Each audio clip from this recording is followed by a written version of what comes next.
9 August 2 মাস পরে এখনো কিন্তু মানুষ ভুলতে পারেনি আরজি করের সেই ভয়ঙ্কর হত্যাকাণ্ড, নারকীয় হত্যাকাণ্ড। আর আজ তাই পথে নেমেছে অভয়া মঞ্চ মানুষকে আবার মনে করিয়ে দিতে কবে মিলবে সুবিচার, সেই দাবিতে ন্যায় গর্জন। আমাদের সঙ্গে রয়েছেন আমাদের দুই প্রতিনিধি, উজ্জ্বল মুখোপাধ্যায় এবং সমীরণ পাল। প্রথমেই চলে যাব উজ্জ্বলের কাছে। উজ্জ্বল, জানাও। দেখো, সেটা হচ্ছে যে অভয়া মঞ্চের পক্ষ থেকে আজকে সোদপুর মোড়ে তারা একটি কর্মসূচি নিয়েছেন।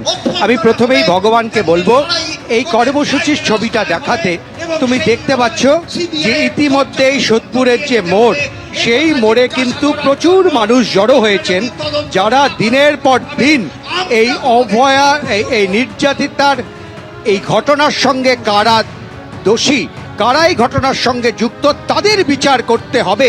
তার জন্য তারা রাত জেগেছেন, তার জন্য তারা রাজপথ দখল করেছেন, তার জন্য তারা দিনের পর দিন রাতের পর রাত মিছিল করেছেন। কিন্তু তারা মনে করছেন এখনো পর্যন্ত অভয়ার সঠিক বিচার হয়নি।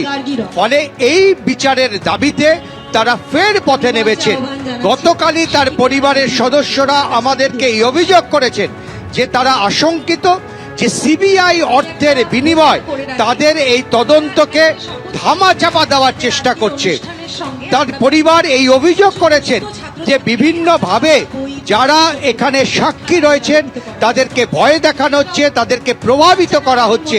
একেবারে উজ্জ্বল, অর্থাৎ অভয়ার মা বাবা গুরুতর অভিযোগ করছেন সিবিআই এর উপরে, সিবিআই এর বিরুদ্ধে তাদের অনাস্থা প্রকাশ করেছেন। তুমি আমাদের সঙ্গে থাকো, চলে যাচ্ছে অপর প্রতিনিধি সমীরণ পাল রয়েছে। সমীরণ, 10 মাস হতে চললো, অভয় মঞ্চের সদস্যরা স্পষ্ট বুঝিয়ে দিচ্ছেন আজকের এই প্রতিবাদের মধ্য দিয়ে লড়াই তারা ছাড়বেন না। সোমেন, একেবারেই তোমার কথা সূত্র ধরেই বলি যে প্রতিবাদ থামবে না, কেননা প্রায় 10 মাস হতে চলল যে আরজি করে যে নির্যাতিতার তার মৃত্যু হয়েছে, সেই তিলোত্তমার বিচারের দাবিতে আন্দোলন চলছে। রাজপথ থেকে তারা সরে আসেননি। আজকে তাই ন্যায় বিচারের অগ্নিগর্জন, সেটা অভয়া মঞ্চের তরফ থেকে। এবং ক্যামেরাম্যান অভিজিৎ দত্ত তোমাকে দেখাতে ছবিটা, যে প্রচুর যারা প্রতিবাদী অভয়া মঞ্চের সদস্য তারা উপস্থিত হয়েছেন, যেখানে চিকিৎসকরা রয়েছেন, আইনজীবীরা রয়েছেন, বিভিন্ন সমাজসেবীরা রয়েছেন, এবং তাদের একটাই বক্তব্য যে তারা প্রতিবাদে এখনো সরব। কিছুক্ষণ আগে আমরা যেটা দেখলাম সোমেন, যখন প্রতিবাদ সভা শুরু হয়েছিল তখন সোদপুর ট্রাফিক মোড়ে দেখা যাচ্ছে যে দণ্ড মহোৎসব উপলক্ষে যে প্রচার, সেই প্রচারের মাইক বাজছিল। মঞ্চ থেকেই প্রতিবাদ জানানো হয় এবং তারপরে আমরা দেখতে পাই যে মাইক বন্ধ হয়ে যায়। আমাদের সঙ্গে রয়েছেন তমনাশ চৌধুরী, চিকিৎসক। কি বলবেন যে আপনাদের প্রতিবাদ সভা এবং 10 মাস হতে চললো, আন্দোলন এখনো রয়েছে, আপনারা এখনো পথে রয়েছেন, অথচ কিছুক্ষণ আগে মাইক বাজানো হচ্ছিল, কি বলবেন? আসলে প্রতিবাদীদের গলা থামাবার অনেক চেষ্টা হয়েছে, সেখানে কাউকে কাউকে বদলি করা হয়েছে, কাউকে কাউকে গ্রেপ্তার করে লালবাজারে আটকে রাখার চেষ্টা হয়েছে, কাউকে কাউকে থানায় ডেকে হেনস্থা করার চেষ্টা হয়েছে, পুলিশ চলে গেছে বাড়িতে গভীর রাতে, অনেক কিছু হয়েছে। একটাই চেষ্টা প্রতিবাদীদের গলা থামাবার।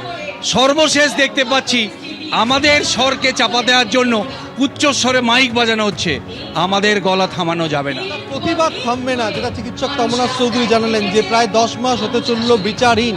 সেই বিচারের দাবিতে যেমন রাজপথে আন্দোলন হয়েছে, আগামী দিনেও এই আন্দোলন জারি থাকবে এবং প্রত্যেকেই রাস্তায় থাকবে। যদি কেউ মনে করে তাদের বক্তব্য যে একেবারে এই লড়াই তারা চালিয়ে যাবেন। সমীরণ এবং উজ্জ্বল, তোমাদের দুজনকেই ধন্যবাদ।